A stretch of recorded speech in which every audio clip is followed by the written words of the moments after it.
ಎನ್ಎಕ್ಸೋ ಕಾರ್ನಲ್ಲಿ ಒಂದು excellent vehicle Maruti ಸುಜುಕಿಯಲ್ಲಿ ಸಿಯಾಸ್ ವೆಹಿಕಲ್ ಸೋಲ್ಡ್ ಔಟ್ ಆಗಿದೆ. ಒಂದು ಒಳ್ಳೆ ವೆಹಿಕಲ್ ನ ಪರ್ಚೇಸ್ ಮಾಡ್ಕೊಂಡಿದ್ದಾರೆ. ಹೋಟ್ಲು ಬಿಸ್ನೆಸ್ ಮಾಡೋರು ಒಂದು ಒಳ್ಳೆ ವೆಹಿಕಲ್ ನ ತಗೊಂಡಿದ್ದೀರಾ. ಏನ್ ಹೇಳಕ್ ಇಷ್ಟಪಡ್ತೀರಾ ಸರ್? ಏನಿಲ್ಲ ಸರ್, ಒಳ್ಳೆ ಕಾರ್ ಸಿಕ್ತಲ್ಲ, ಅದೇ ಮೇನ್ ಇಂಪಾರ್ಟೆಂಟ್. ಓಕೆ, ನಾವು 2-3 ಶೋರೂಮ್ ನೋಡಿದ್ವಿ. ಹ್ಮ್. ಇಲ್ಲಿ ನನ್ನ ಫ್ರೆಂಡೇ ರೆಫರ್ ಮಾಡಿದ್ದು ನಿಮ್ಗೆ ವಿಡಿಯೋಸ್ ಮಾಡ್ಕೊಡೋರು. ಓಕೆ, ಅದಾದ್ಮೇಲೆ ನಾನ್ ಬಂದ್ ಯಾವ್ದೋ ಕಾರ್ ಸೆಲೆಕ್ಟ್ ಮಾಡಿದ್ದೆ. ಹ್ಮ್. ಅದಾದ್ಮೇಲೆ ಈ ಕಾರ್ ಕಣ್ಣಿಗೆ ಬಿತ್ತು. ನೀವೆಲ್ಲ ಹೇಳಿದ್ಮೇಲೆ ಒಂದ್ ಟೆಸ್ಟ್ ಡ್ರೈವ್ ಆದ್ಮೇಲೆ ಇಲ್ಲಿನ ಬರೋ ಗ್ರಾಹಕರಿಗೆ ಏನ್ ಹೇಳಕ್ ಇಷ್ಟಪಡ್ತೀರಾ ಸರ್? 100% ವಿತೌಟ್ ಎನಿ ಡೌಟ್ ಬಂದು ನಿಮ್ಗೆ ಒಂದಲ್ಲ 10 ಆಪ್ಷನ್ಸ್ ಇದೆ. ಹ್ಮ್. ನನ್ನ ಪ್ರಕಾರ 100 ಆಪ್ಷನ್ಸ್ ಇದೆ. ಹ್ಮ್. ಅದ್ರಲ್ಲಿ 10 ಸೆಲೆಕ್ಟ್ ಮಾಡೋ, 10ರಲ್ಲಿ ಯಾವ್ದಾರ ಒಂದ್ ಸೆಲೆಕ್ಟ್ ಫೈನಾನ್ಸ್ ಅಲ್ಲಿ ತಗೊಂಡ್ರಾ ಸರ್? ಹಾ, ಫೈನಾನ್ಸ್ ಅಲ್ಲಿ ತಗೊಂಡಿದ್ದೆ. ಒಂದು ಬೆಸ್ಟ್ ಪ್ರೈಸ್ ಅಲ್ಲಿ ಸಿಗ್ತಾ? ಬೆಸ್ಟ್ ಪ್ರೈಸ್ ಎಲ್ಲ ಫೆಸಿಲಿಟಿನೂ ಆಯ್ತಾ ಸರ್?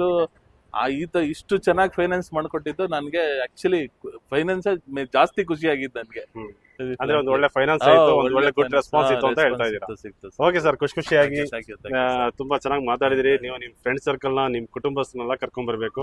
ಹೋಟ್ಲು ಬಿಸ್ನೆಸ್ ಮಾಡೋರು ನಮ್ಗೆ ಬಿರಿಯಾನಿನೂ ತಗೊಂಡ್ಬರ್ಬೇಕು. ಇಲ್ಲ ಅದು ಖಂಡಿತ. ನೆಕ್ಸ್ಟ್ ಟ್ಯೂಸ್ಡೇ ಆದ್ಮೇಲೆ ನಾನು ಯಾವಾಗನ ಫ್ರೀ ಮಾಡ್ಕೊಂಡು. Okay, thank you sir. ನಿಮ್ ಖುಷಿಯಾಗಿ ತಗೊಂಡೋಗಿದ್ರಿ. ಮತ್ತೆ ಇವರು ಗೌರಿಶಂಕರ್ ಅನ್ನೋರು ಒಂದು ಒಳ್ಳೆ ರೀತಿಯಲ್ಲಿ ನಿಮ್ಗೆ ಲೋನ್ ಮಾಡ್ಕೊಟ್ಟಿದ್ದಾರೆ. ಒಳ್ಳೆ ಫೈನಾನ್ಸಿಯರ್. ಅವ್ರ ಪರವಾಗಿ ನಿಮ್ಗೆ ಎನ್ಎಕ್ಸೋ ಕಾರಿಂದ ಲೋನ್ ಆಗಿದೆ.